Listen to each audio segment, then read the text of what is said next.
Hey there you guys, welcome back.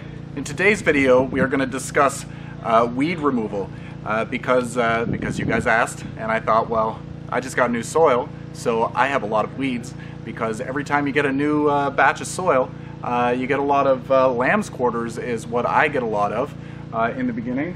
What is lamb's quarters? It's this guy. Hopefully it's coming into focus.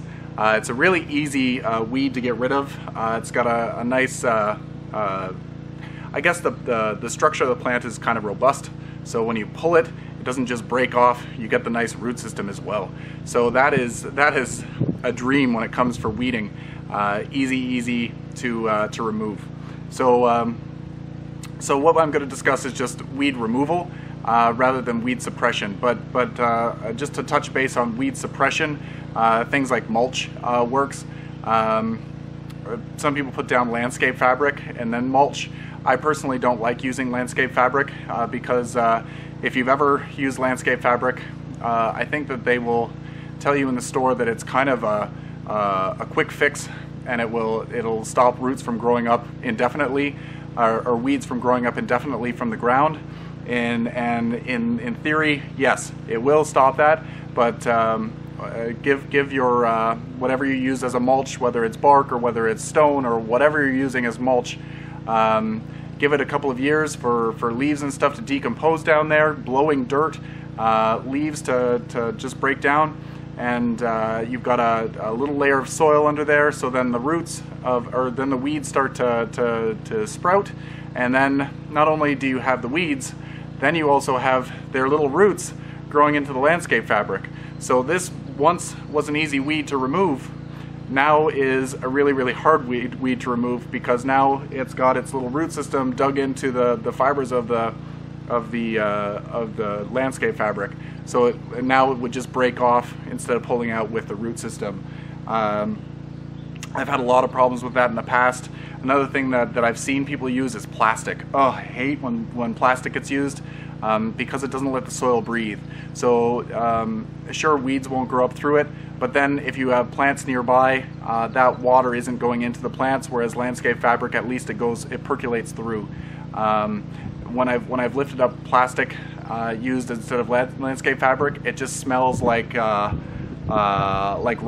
It smells terrible, like rotten eggs. It just smells icky.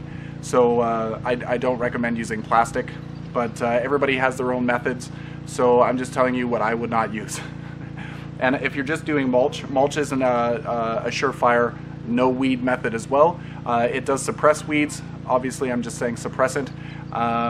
If you do like a couple of inches of mulch for that year, you're not going to see very many weeds, and that's wonderful. But then as it breaks down, weeds will start to develop. You kind of have to do the mulch every year, or even every other year if you don't do it every year. So, but play it by ear, whatever. I personally don't like to use mulch. I do sometimes, but I don't, because I like to see things self-seed. Some of my plants here are self-seeding, and if I have a layer of mulch, you find that the next season you don't get as many of the little babies growing. In the front, sometimes I use mulch because it's more of a formal style garden with shrubbery and whatever. But in the back, I like to play, I like to experiment, I like to see what comes back. So it tends to be a little bit more weedy because I wait a long time before pulling weeds, just in case it's something that I wanted to have grow. You never know what some of these little babies look like, as they only have a couple of leaves. Anyway, enough with that. I'm turning this short video into a long one. So the tools that I use for weeding my garden mostly is my hands. I go through and I weed by hand. I think that it's the most surefire way of doing it. If you have things like dandelions, I go through and I, maybe not with this particular shovel, but you can use a screwdriver, or like a flat screwdriver, or a garden tool to go in and get in there and get the taproot. Because if you break off the top of the dandelion, as you probably know, or anything else with a taproot, it breaks off, and then it will start growing from the root. And then you once had one weed, now you have 5. So all in that same spot, and that root seems to get a little bit more tough each time. So get in there, dig it out, and one by one, and you'll have much more success with that. And don't wait for things to go to seed. get them before they flower. Sometimes easier said than done, right? Another thing that I use frequently is this this hand tool.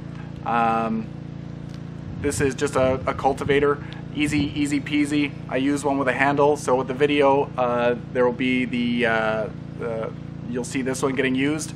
So all I'm doing is I'm breaking up the soil and I'm exposing the roots.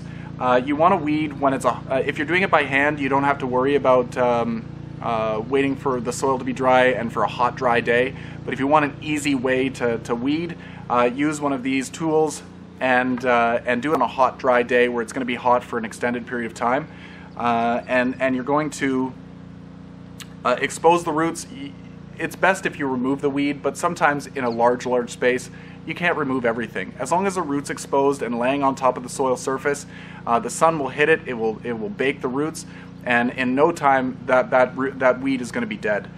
With the only exception of like a succulent plant. For example, purslane. Purslane is one of those succulent types of, like a portulaca, where if you break off a piece of it and it comes in soil contact with the soil, it will root. So if you're weeding with one of these cultivators and you don't take the plant out of the way, if you don't dispose of the plant itself when you're weeding, it's going to make even more plants. So what was once one plant, and you go through and you use a cultivator and you break it into 10 different pieces, you're going to have 10 different plants growing the next time you try to weed. So it's really a nightmare. So yeah, that's what I like to do with those guys. It really makes light work of a big space. Another thing is this guy here. I'm not sure what it's called. Back in the day they used to have infomercials for it. This is a little cultivator that when it goes through, it breaks up the soil, so it aerates a little bit, it crumbles it up. It's really easy to use for a sandy soil or a loamy soil. Clay soil, it breaks it up a little bit, but it's really hard. This one has, if you got plants close together, you can remove the tines. I haven't removed these ones. This is rather new for me. This particular one, I've used these off and on for many years. So you can remove them so that you have less and less. Making this look really hard. All right, it's almost there.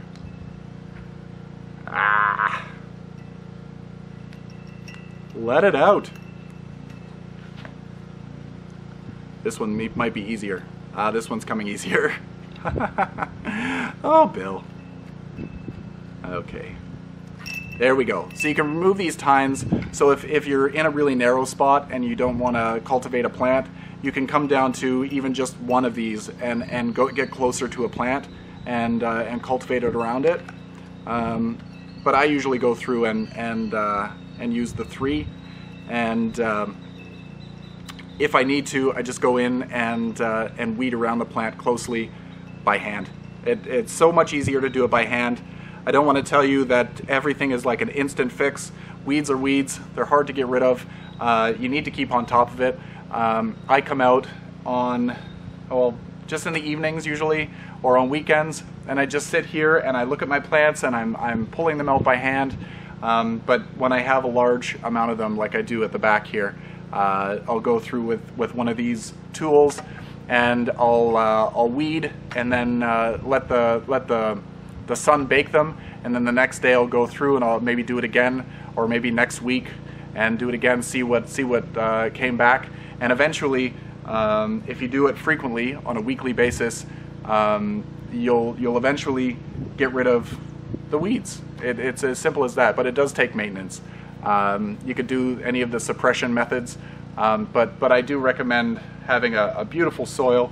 And soil, there's something about it. You get your hands in there, and it just looks nice. Mulch looks nice too, but some people say that you get a lot of critters in there, like it can attract some mice or maybe slugs, where there's those little places for things to hide, earwigs. So just whatever works best for you. I can't say that anything is 100% right or 100% wrong. So what works for me might not work for you, and what works for you might not work for me. So I hope you enjoyed this video. It was a little longer than I expected.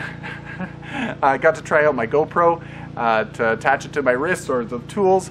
That was kind of fun. I'm excited to see how that turns out in editing. I hope you enjoyed that. And anyway, share what you're growing. What are your weeding methods? Everybody has something different. I would like to do more videos of this nature. So we'll see what comes up. See what you guys have to say. Anyway, until next time, happy growing.